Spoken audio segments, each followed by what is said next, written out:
Hora do grande debate aqui no Expresso CNN. A partir de agora, temas relevantes com visões diferentes sobre o mesmo assunto, para que você construa, então, a sua opinião. O ministro do STF, Gilmar Mendes, disse: o Exército está associado a esse genocídio. A frase é por causa do comando do Ministério da Saúde pelo general Eduardo Pazuello. Hoje, o Ministério da Defesa reagiu em nota assinada pelos comandantes das 3 forças, em que repudia as declarações e informa que vai acionar a Procuradoria-Geral da República. O tema de hoje é: as Forças Armadas devem assumir o protagonismo político ou ficar restritas às suas funções constitucionais? Os nossos debatedores são Marcelo Feller, advogado criminalista. Boa noite, Marcelo. Boa noite. E Caio Coppola, bacharel em Direito e comentarista político. Boa noite, Caio. Boa noite, Analisa. Boa noite, Marcelo. Boa noite, espectador da CNN.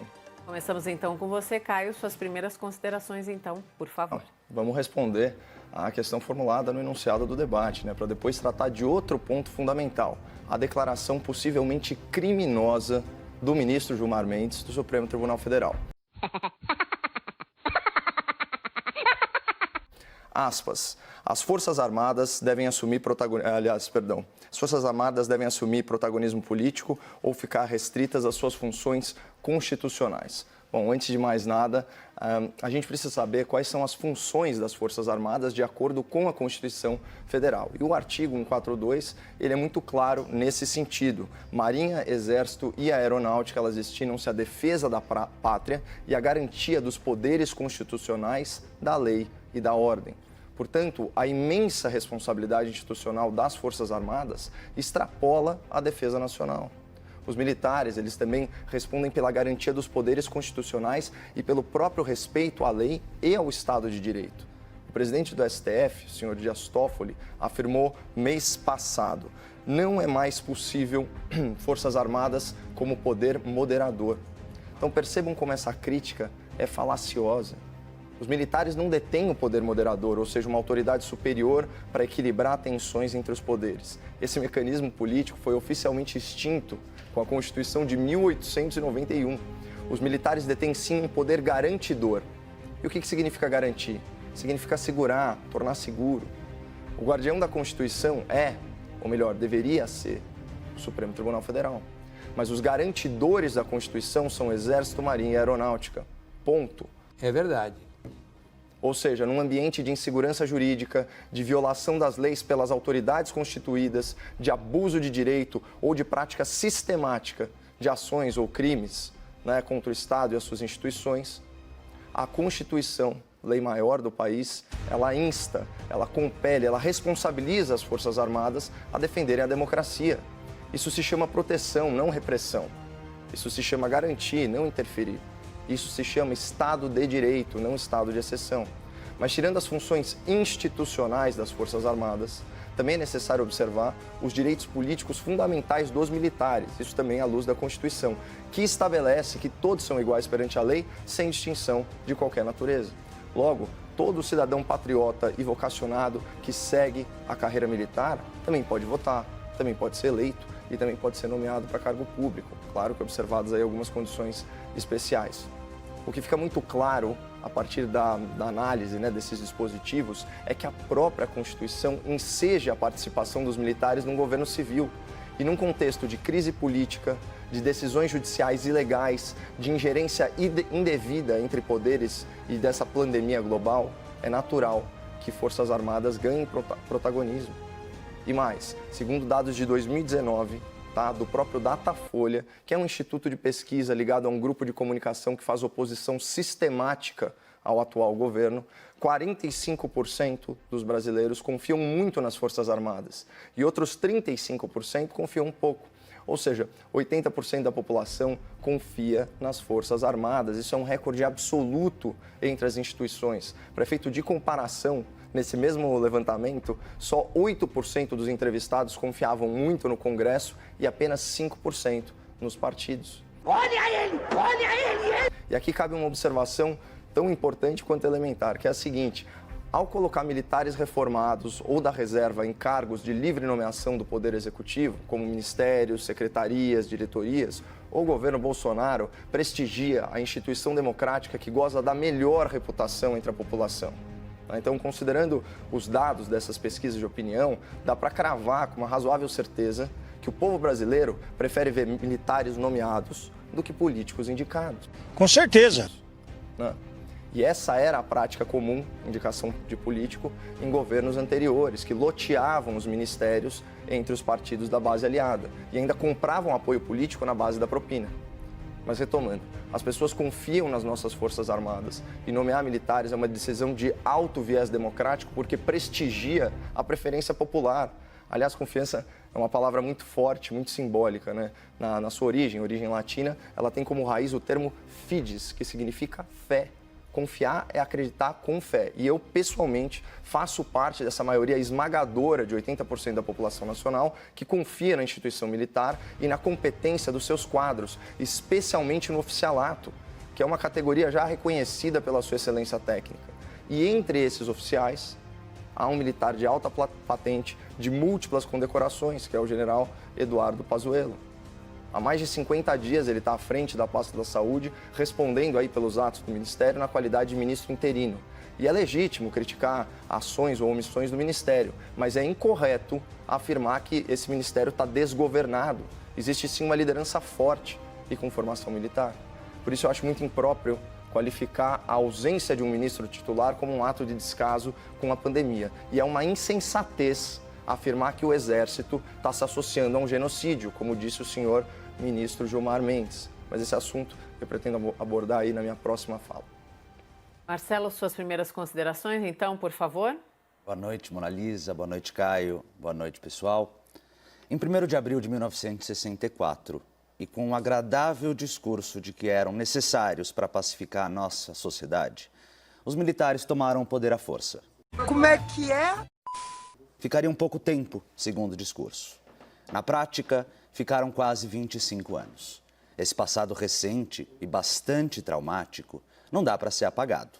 A ferida segue aberta e de 88 para cá, até a subida ao poder de Jair Bolsonaro, os militares seguiram exercendo o papel que a nossa Constituição lhes reserva: a defesa da pátria, de nossas fronteiras, de nossa soberania. As Forças Armadas exercem um papel tão sensível e têm ao seu dispor um poderio bélico tão relevante que a própria Constituição proíbe os militares na ativa de se filiarem a qualquer partido político. O artigo 142 da Constituição proíbe aos militares a sindicalização e a greve, bem como, repito, a filiação a partidos políticos. Se não pode se filiar a partidos, se sindicalizar e realizar greves, parece bastante clara a opção constitucional em afastar os militares da política. Afinal, e como disse hoje a ministra Maria Elizabeth Rocha, do Superior Tribunal Militar, as Forças Armadas são, ou ao menos deveriam ser, instituições do Estado e não de um determinado governo.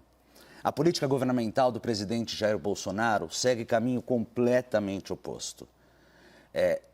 Dia 14 de abril, agora, o editorial do jornal americano The Washington Post apontou o presidente Bolsonaro como o pior líder mundial para gerir uma reação contra a pandemia. Eu não acredito no que eu ouvi. Não acredito no que eu ouvi, não pode ser verdade isso que eu escutei agora. De acordo com o jornal, ao lado dele, do Bolsonaro, estão os presidentes do Turcomenistão, Belarus e Nicarágua. Além disso, o presidente Bolsonaro povoa todo o seu primeiro escalão com militares da ativa, associando-se a uma política similar, vejam bem, àquelas políticas adotadas por Hugo Chávez, ex-presidente venezuelano. Números do dia de hoje, mostram que até agora 254 militares já trabalharam em alguma pasta do governo federal em cargos comissionados, cargos de confiança. São 56 militares no Ministério da Defesa, número que seria até compreensível por estarem justamente no Ministério da Defesa. Mas também são 42 militares no Ministério da Justiça, 30 na Casa Civil, 22 na pasta da Ciência e Tecnologia e 20 na Secretaria-Geral da Presidência da República. No Ministério da Saúde, desde que o general Pazuello assumiu interinamente o Ministério, já são 25 militares que ocupam hoje postos que no passado eram de técnicos.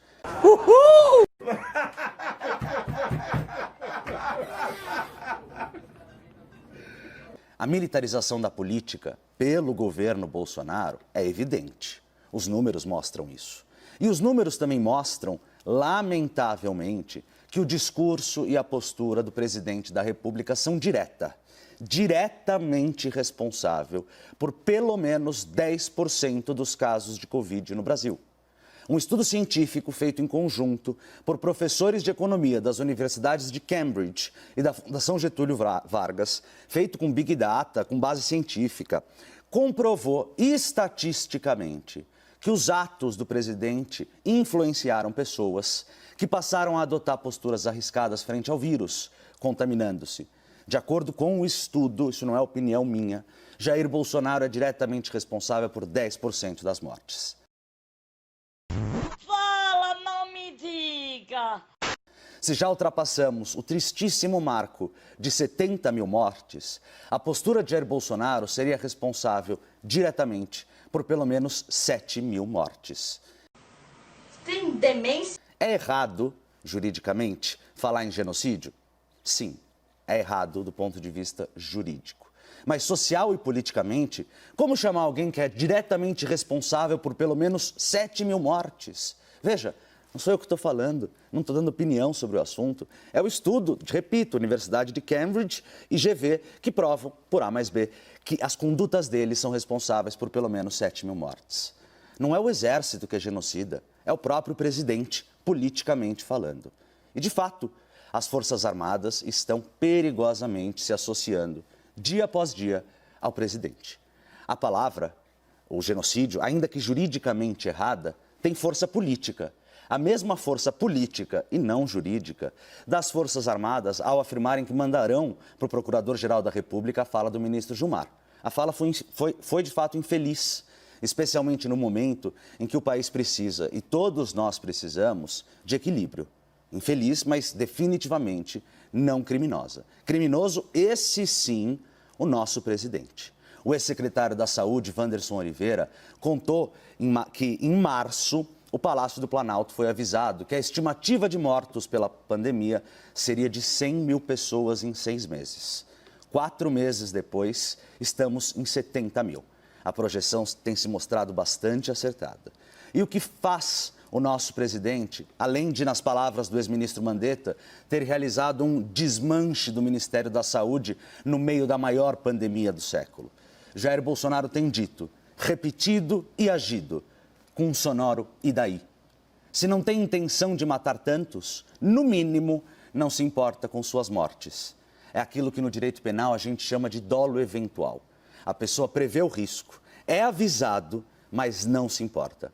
Afinal, e abre aspas, e daí?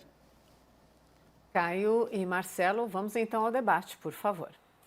Vou endereçar aí os argumentos iniciais do Marcelo, mas como eu respondi a pergunta em pauta nos argumentos iniciais, eu queria fazer algumas observações sobre os fatos narrados no enunciado do debate, né? Mais especificamente sobre aquela colocação absurda do ministro Gilmar Mendes ao tratar da gestão do Ministério da Saúde em uma live, se não me engano, realizada aí no último dia 11, né? Vejam que desatino. É preciso dizer isso de uma maneira muito clara. O Exército está se associando a esse genocídio. Não é razoável, é preciso pôr fim a isso. Bom, aqui não há muita margem para interpretação, ao contrário do que sustentou meu colega. O ministro do STF afirmou que o governo brasileiro está cometendo um genocídio, ou seja, um deliberado extermínio em massa, e que o Exército deve parar de se associar a essa prática. E como bem observado na nota conjunta assinada pelo ministro da Defesa e pelos comandantes do Exército, da Marinha e da Aeronáutica, genocídio é definido por lei como a intenção de destruir, no todo ou em parte, grupo nacional, étnico, racial ou religioso. Isso consta da Lei 2.889 de 56. Trata-se de um crime gravíssimo, tanto no âmbito nacional como na justiça internacional, o que naturalmente é de pleno conhecimento de um jurista. Então, como bem observou o vice-presidente da República, o general Hamilton Mourão, essa fala do senhor Gilmar Mendes, abre aspas, ultrapassou o limite da crítica. Ou seja, em outras palavras, ela configura abuso da liberdade de expressão. É verdade. né?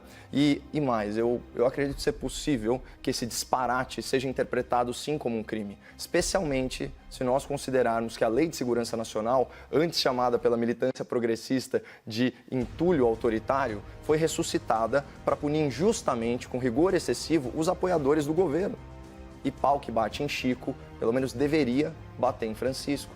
Então, vamos aqui aos tipos penais, né, da Lei de Segurança Nacional, artigo 23, inciso 2, incitar a animosidade entre as Forças Armadas ou entre elas e as classes sociais e as instituições civis, como é o caso do governo federal, pena reclusão de 1 a 4 anos. E um outro ponto, implicar o governo em genocídio é tratar o presidente da República como um genocida, o que está longe de ser uma realidade, né? Afinal, as pessoas no Brasil elas morrem por Covid-19, que é uma doença sem vacina e sem cura, não por negligência proposital da União, muito menos do Exército, né? E nesse sentido, também dispõe o artigo 26 da LSN, aspas, caluniar ou difamar o presidente da República, imputando-lhes fato definido como crime ou fato ofensivo à reputação. Mesma pena, reclusão de 1 a 4 anos. Seria uma interpretação bem criativa da lei. Eu não endosso ela, mas é justamente o tipo de interpretação praticado por essa composição do STF contra os inimigos políticos. E não à toa, naquela nota conjunta da Defesa e das Forças Armadas, consta o seguinte: informamos que o Ministério da Defesa encaminhará a representação ao Procurador-Geral da República para adoção das medidas cabíveis, né? Então vamos ver se a PGR será leniente, né, condescendente com esse ataque às instituições promovidas pelo senhor Gilmar Mendes. Aliás, como foi leniente também em relação às ofensas injustificáveis aos membros da Lava Jato, comparados por esse mesmo ministro a uma organização criminosa. E vamos ver se alguns parlamentares decentes no Senado Federal retomam a pressão para colocar em pauta o pedido de impeachment do senhor Gilmar Mendes, que foi protocolado pelo grande jurista, Dr. Modesto Carvalhosa, acrescentando aí mais esse episódio lamentável. Motivo para afastar o ministro não falta. Com certeza.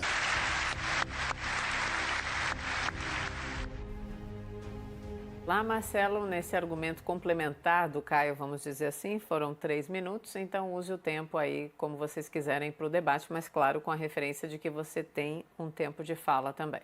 Muito obrigado, Mona Lisa. Caio, em primeiro lugar, eu hoje vim municiado com um computador para, enquanto a gente fala, eu ir jogando para ver as coisas que você coloca. Em primeiro lugar, essa mesma pesquisa do Datafolha que você faz referência aponta que 52% dos brasileiros são contra a participação de militares no governo. Então, ao intencionalmente omitir esse número e dizer que, portanto, colocar militares no poder seria uma intenção, um agrado aos brasileiros, você se esquece que os brasileiros, nesta mesma pesquisa, foram e são contra militares no governo. E sobre isso, Caio, eu acho que a gente precisa voltar um pouquinho. Primeiro, ponto 1, sobre o que você falou. Calúnia e difamação são completamente diferentes de injúria. Eu não vou entrar aqui num debate jurídico-criminal, mas, de fato, não falo isso da posição de advogado criminal. Não há crime nenhum na manifestação do Gilmar Mendes, do ministro Gilmar Mendes, seja pela ausência do dolo, do ânimo, do elemento subjetivo do tipo, da intenção de injuriar, seja ainda porque falou. No máximo, a gente poderia falar numa injúria caso tivesse ele esta finalidade específica, mas eu não vou entrar nesse tecnicismo. Isso. O que eu quero que a gente pare e pense são as razões, né? Primeiro, por que um militar, voltando à pergunta do dia, por que os militares não deveriam participar da política, como inclusive é a opção da nossa Constituição? Porque militares têm armas, porque militares estão à frente da defesa do país e são armados, são donos dos tanques, donos das baionetas. Não faz sentido. Veja, a gente passou nos últimos meses, talvez ano, a gente ficou vendo cotidianamente notas de repúdio para cá, notas de repúdio para lá. Hoje, o que o Exército, a Marinha e a Aeronáutica fizeram? Uma nota de repúdio. Por que essa nota de repúdio dá calafrios em todos nós? Porque ela vem dos militares, que são os donos das armas. Se viesse de um secretário, de um ministro, isso não dava calafrios? Era nota de repúdio, mas a gente não ia nos lembrar, isso não nos lembraria dos tempos, dos anos de chumbo que a gente viveu, em que a força com armas, os militares tomaram o poder. Ponto 2, me parece muito sintomático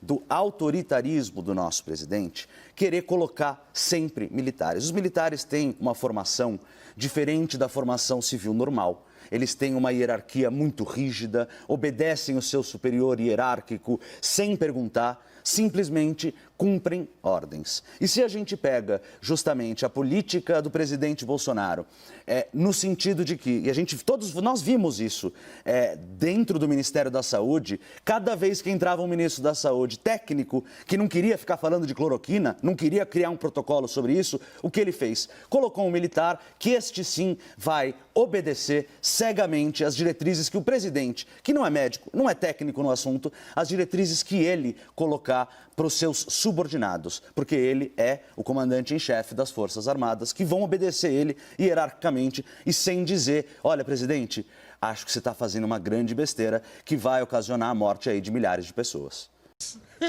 Tudo errado essas perguntas. Só para corrigir uma informação que você veiculou ao espectador aqui da CNN, não se trata da mesma pesquisa. Estava me referindo a uma pesquisa de 2009, que foi a última feita com base em confiança nas instituições, e a pesquisa a qual você se referiu é de 2020, outra metodologia, outra amostragem. E outra coisa, os fatos, né, eles não confirmam aí a sua colocação. Afinal de contas, a maioria do povo brasileiro elegeu um militar para a presidência e elegeu um militar para a vice-presidência da República, e certamente pode haver uma confusão muito grande na formulação da pergunta quando se fala em militares na ativa, militares reformados e militares na reserva, que são coisas muito distintas. Por quê? Os militares, de fato, eles têm acesso às armas, certo? Mas, primeiro, eles atuam sob a chefia da presidência da República. E, segundo, isso é quando eles estão na ativa, não quando eles estão na reserva. O ministro Pazuello está na ativa, quando eles estão na ativa, não quando eles estão na reserva. O ministro Pazuello está na ativa. E não quando eles estão reformados, e não quando eles estão num governo civil. Está na ativa o ministro Pazuello, cara. E ele pode então, ordenar o uso de armas, pelo amor de Deus. E eles cumprem ordens dessa forma hierarquizada que você... Eles cumprem as ordens da forma hierarquizada que você colocou, exatamente nessa situação, quando eles estão atuando no Exército. Você falar que um militar não questiona ordens absurdas numa estrutura de governo civil é extremamente preconceituoso. Extremamente preconceituoso. Falar que as pessoas simplesmente obedecem por obedecer, sem nenhum discernimento próprio, né? E outra coisa, quando que a Marinha, a Aeronáutica e o Exército não têm o direito de, numa nota, defender a honra da instituição, falando uma coisa tão elementar quanto não estamos participando de um genocídio? Esse argumento do genocídio é um absurdo, não só do ponto de vista jurídico, é óbvio que ele não é pertinente, porque, como você bem colocou, não existe o elemento, nem existiria o elemento de dolo, né? Seria um homicídio por negligência. Mas esse argumento do genocídio, ele não tem nexo de causalidade. Estabelecer uma relação entre as ações do presidente e as mortes por uma doença que não tem vacina, que não tem cura, em que você não consegue perceber padrões óbvios, né, de contágio. A gente vai saber exatamente o que aconteceu nessa pandemia ao fim e ao cabo. Quando nós compararmos o Brasil... Pesquisas científicas. Não, mas você tem... Pesquisa científica. Eu estou aqui pela Berta. Absolutamente enviesados. Enviesado, Caio. A Universidade de Cambridge, FGV, é enviesado. Pelo amor de Deus. É enviesado, é Cambridge e FGV. Chama um estudo que conclui em tradução livre, mais do que palavras. Calha essa porra! Ai! Marcelo, um estudo que conclui que uma pessoa é responsável direta pela morte de 7 mil é um estudo enviesado. Isso não é ciência. Não é. Isso veja, opinião. Não. Isso opinião, é opinião. Caio, opinião é o que você está dando pessoas, aqui. Eles têm certeza absoluta que essas pessoas não teriam morrido, Caio, se não fosse o presidente da República. Eu sei que é talvez um pouco grande a leitura, tem 36 páginas, mas eu te recomendo a leitura antes de debater ele. Científico disso, isso é um achismo travestido de ciência. Isso é um achismo travestido de ciência e é um verdadeiro absurdo. Então é o seguinte, se o presidente da República é responsável por 7 mil mortes, como você sustentou aqui, por que ele não está sendo processado? Por que ele não está sendo processado? A gente tem uma série de fatores. Por que ele não está sendo impedido no Congresso Nacional, o impeachment? Veja, eu vou voltar ao tema. Pelo amor de Deus, o que adianta falar que não foi impeachment, que não é um genocídio? Olha o que você falou. Não é um genocídio. É só um assassinato em massa por negligência. Exatamente. Obrigado Pelo amor de Deus. Então você está acusando o presidente da República em rede de ser nacional absolutamente omisso, de ser um assassino por omissão. Absolutamente Existe omisso, absolutamente omisso. É absurdo a gente tem o nível do debate público nesse país. Realmente, é absurdo. Concordo. Isso, olha, Caio, aqui a gente concorda. Realmente é absurdo ouvir um comentarista político, um bacharel em direito, como eu sou, pegar a pesquisa de 3 economistas, professores de Cambridge e FGV, sem a ler. Veja, a gente pode até guardar esse debate para um outro momento e chamar essa pesquisa, Marcelo, de enviesada. Pela conclusão, não é científico, não tem nexo de causalidade. A conduta do presidente com as mortes influenciam as pessoas. As mortes são Não, nada a ver, irmão. multifatoriais, Influenciam as pessoas, por incidência de uma as doença pessoas sem saem mais na cura. rua, as pessoas não usam máscara. As pessoas se sentem legitimadas. Só por causa do presidente, eles entrevistaram os mortos, Marcelo. Eles perguntaram psicografaram, perguntaram pro morto, falaram assim, olha, você saiu à rua por causa do presidente da República? Fala sério, cara. Isso aqui é um debate que tem que ter um mínimo de lastro na realidade. Agora, ficar pegando esses estudos pseudocientíficos, sem nenhum nexo de causalidade, acusando o presidente da República de assassinato por omissão em rede nacional, isso não é sério. Não é sério. Não é sério falar... Quem fala de assassinato por omissão, Caio, sou eu, não é o estudo. O estudo aponta como 10% como a conduta do presidente. O estudo se chama, em tradução livre para o português, mais do que palavras, os discursos de líderes e o comportamento de risco durante a pandemia. É justamente sobre isso que traz o estudo e mostra como, de fato, 10% dos casos no Brasil poderiam ser evitados, não fosse este...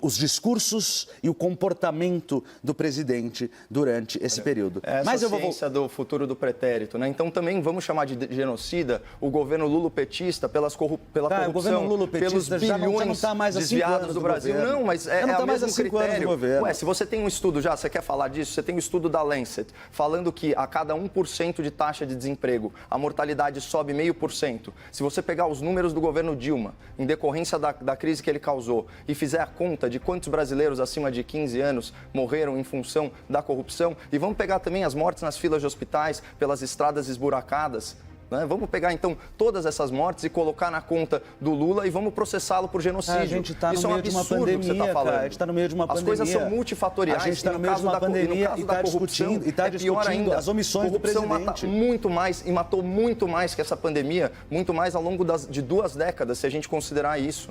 Sabe, fica um debate completamente aéreo, acientífico. Imagina, são 3 do cientistas com PhD em economia. O Caio Coppola não concorda? Tudo bem, Caio. Tudo bem, a Terra pode ser plana também, pelo amor de Deus, Caio. Imagina, pelo amor de Deus. Processe então você ou alguma instituição, presidente da República, pelas 7 mil mortes. Eu não Vamos poderia, ver se isso para de pé juridicamente. Penal pública incondicionada, Vamos Caio. ver se isso Eu não poderia. Quem precisaria então, seria o ministro, o Procurador-Geral da República, Augusto Aras, que a gente bem sabe, então, mobilize, com todo respeito, a gente bem sabe que está absolutamente alinhado com as posturas do presidente da República. Cala essa porra! Ai!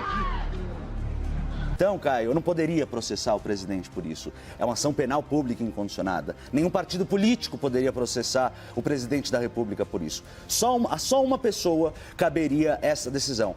Ao Procurador-Geral da República, Augusto Aras, que vamos aqui lembrar, foi indicado fora da lista tríplice, contra o entendimento de todos os membros do Ministério... Contra todos, não, me desculpe. Contra a indicação que foi feita a partir de uma votação por todos os membros do Ministério Público Federal, que votaram, que não o escolheram. Ele foi, dentro das regras do jogo pré-estabelecidas, escolhido pelo presidente da República, e a decisão de processar ou não, pelo menos no Brasil, é do Procurador-Geral da República. É claro, e eu efetivamente espero, hoje inclusive foi publicado um artigo de um ex-procurador do Estado de São Paulo, em que ele afirma, na visão dele, eu acho super discutível e podemos discutir, mas ele afirma como o presidente Jair Bolsonaro pode eventualmente ser julgado no Tribunal Penal Internacional pelas suas omissões que efetivamente causam mortes, Caio. Como é que é?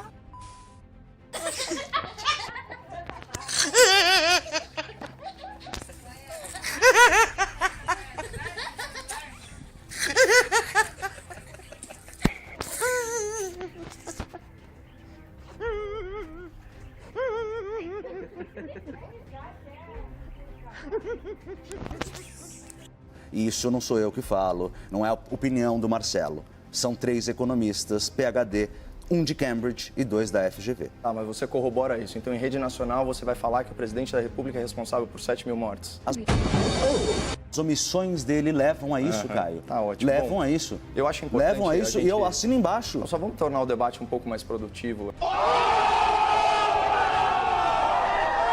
Eu acho importante trazer para o espectador da CNN alguns dados, né, sobre o desempenho não só do Ministério da Defesa, mas também do Exército, né, em relação a essa pandemia. Afinal de contas, a gente está falando de uma instituição que goza aí da confiança de 80% das pessoas. Isso na pesquisa de 2019, que eu trouxe, muito diferente da pesquisa de 2020, que foi usada para supostamente refutar meu argumento. São empregados diariamente 34 mil militares, né? Isso é um efetivo superior à Força Expedicionária Brasileira. Na verdade, a mobilização, né, da pasta, né, em razão da pandemia, e isso bate também com as medidas precoces do governo brasileiro, especialmente em âmbito federal, e está aí a lei da pandemia, que é do comecinho de fevereiro, antes do primeiro caso aqui no Brasil, né? A pasta começou a operar no dia 5 de fevereiro, com uma operação importante chamada Operação Regresso à Pátria, né? Na ocasião, mais de 30 brasileiros foram resgatados lá de Wuhan, né, que estavam quarentenados na China. E a Operação Covid-19, essa sim estabelecida aí em meados de março, ela estabeleceu 10 comandos conjuntos espalhados por todo o Brasil, né? E aí tem alguns objetivos que eu estou lendo aqui: a descontaminação de mais de 3.300 locais públicos, a realização de mais de 2.000 campanhas de conscientização, né, mais de 3.000 ações em barreiras sanitárias, mais de 20.000 doações de sangue, né, a distribuição de mais de 700 mil cestas básicas, a produção de mais de 20 mil litros de álcool em gel. Vamos juntos. Caraca. Esse tipo de Aplaudir coisa. as Forças Armadas nisso. O negócio, veja, a gente pode passar. E Eu aqui achei eu que elas aplaudo estavam junto. endossando um genocídio. Não, e aqui eu aplaudo junto. Tantas vezes, veja, as atitudes dos militares. A discussão posta hoje no debate não é se os militares são bacanas ou se eles são ruins. A discussão é, eles devem estar dentro da política. É claro. E essa discussão, Caio, eu sinceramente achava que até hoje você comigo ia concordar com isso. Que militares na política, ocupando cargos que deveriam ser de técnicos. Temos um presidente que foi eleito, inclusive, com um discurso de que colocaria técnicos em todos os cargos. É evidente que dentro das Forças Armadas existem pessoas inteligentes, bem preparadas, com a melhor das intenções. É evidente isso. Agora, você vai discordar comigo que seria melhor que nós tivéssemos à frente do Ministério da Saúde, na maior pandemia que nós já vivemos, que tivéssemos alguém relacionado talvez à saúde? Você acha que o ministro José Serra foi um bom ministro da Saúde? Acho. Ele era médico? Não... Caio, o Pazuello entrou, o ministro Pazuello entrou e colocou 25 pessoas ali dentro. Ele está aumentando o número de pessoas não técnicas. Tá ótimo, 25 militares. Ele próprio é 25 técnico. militares. Assim, eu não vou... 25 militares ali dentro, Caio. Veja, não é só ele. Ele está tirando gente da ativa. Marcelo, Ele está tirando gente da ativa. Inclusive o TCU está investigando essa política do Bolsonaro. Isso hoje está em investigação porque, veja, e a investigação do TCU ela tem um foco próprio, né? Porque ao nomear alguém do Exército no governo, ele tira essa pessoa daquela função que ela estava originariamente. E o presidente Bolsonaro tem feito isso com tanta frequência, que o TCU já agora investiga o quê? Olha, talvez essas pessoas estão fazendo falta nas suas funções originariamente estabelecidas. Então, Caio, achar que, primeiro, não há um excesso de militares no poder é ir contra os números. E achar que na frente desta pandemia a gente pode ter um militar não relacionado à área da saúde, porque os anteriores que eram relacionados à área foram ou exonerados, ou expulsos, ou pediram para sair porque não iam aceitar de forma cega e obediente a ordem do presidente da República. Desculpa, talvez a gente está vivendo uma pandemia diferente, eu e você. Falta um minuto para os argumentos finais, Caio. Quer arrematar antes dos argumentos Claro. Bom, eu finais? estou vivendo Então, uma vamos lá. pandemia em que o presidente da República não é um assassino. Muito menos quando não pende sobre ele nenhuma investigação, nenhum processo, nenhuma condenação. É uma imoralidade falar um negócio desse. Você é o bichão mesmo, hein, doido? O seguinte, só falando sobre quadros técnicos, os militares no oficialato, eles se notabilizam por serem quadros técnicos. O nosso ministro interino, inclusive, o general Pazuello, ele é formado pela Academia Militar das Agulhas Negras e ele comandou batalhões logísticos, depósitos, ele é um especialista em logística. Quer coisa mais importante do que logística no âmbito federal nessa pandemia? Ou seja, transporte de alimentos, transporte de medicação, transporte de equipamentos médicos, né? E isso também, nesse sentido, a mesma nota do Ministério da Defesa, que eu estava lendo. Já foram transportadas mais de 17.500 toneladas de pessoal e equipamentos médicos por via terrestre, 400 toneladas de pessoal e equipamentos por transporte aéreo, né? Então, só nesse trabalho, já foram 15 voltas ao mundo. Uau! Uhul! Só entre viagens. Mundo isso que do diz que o Ministério Bolsonaro é o pior Defesa. líder dessa pandemia, Caio. O próprio mundo. O Washington Post também talvez seja... Fica à vontade, Marcelo. Vamos então para os argumentos finais. Tá Marcelo, muito pobre esse debate. Começamos com você, por favor. Caio, com todo respeito, pobre é não ver o que está acontecendo e de forma quase cega defender isso que está acontecendo, pelo menos à frente do Ministério da Saúde. Antes mesmo da gente entrar no ar, a Mona Lisa estava entrevistando generais e fazendo a pergunta, olha, o senhor acha que o ministro Pazuello, interino, deve se retirar? Porque isso, Caio, hoje as notícias pipocaram nesse sentido. O próprio ministro Pazuello tem, dentro das Forças Armadas, recebido críticas e pressão para se afastar das Forças Armadas. E por que isso? Porque é completamente incompatível um cargo político com a força que tem o Ministério da Saúde, é completamente incompatível com alguém que está na ativa. Militares na ativa no poder, repito, é uma opção que a nossa Constituição proibiu. Militares não podem se associar a partidos, não podem fazer greve, não podem se sindicalizar. Então, respondendo e voltando à pergunta do dia, os militares, com todo o respeito e com toda a admiração que eu tenho por tantos militares, devem ficar restritos àquilo que a Constituição, aquele lugar que a Constituição lhes colocou, que definitivamente não é na política. Caio, seus argumentos finais. Bom, os militares são cidadãos como eu e você, doutor. Eles têm todo o direito de participar da política, observadas as regras constitucionais, né? Obviamente que se ele for efetivado como ministro, a sua crítica sobre ele estar na ativa ou não faz todo sentido, né? O artigo 142 que você trouxe tem algumas limitações. O artigo 14, parágrafo 8º, tem outras limitações. Agora, não dá para a gente limar da nossa vida pública, né, uma categoria. Isso é extremamente preconceituoso. Preconceito esse que transbordou da sua fala quando você disse que militar segue ordem cegamente, não no âmbito civil. Uma coisa é um soldado, um cabo, um capitão numa guerra, uma estrutura de exército. Outra coisa é uma estrutura organizacional, civil, política, né? A gente está comparando aqui alhos e bugalhos e eu vou insistir nesse argumento. É uma imoralidade acusar o presidente da República de genocídio ou de assassinato em massa por omissão, né? O debate público tinha que estar num nível muito mais elevado que esse. Com certeza. Você é o bichão mesmo, hein, doido? Marcelo, obrigada, boa noite. E Caio, obrigada, boa noite.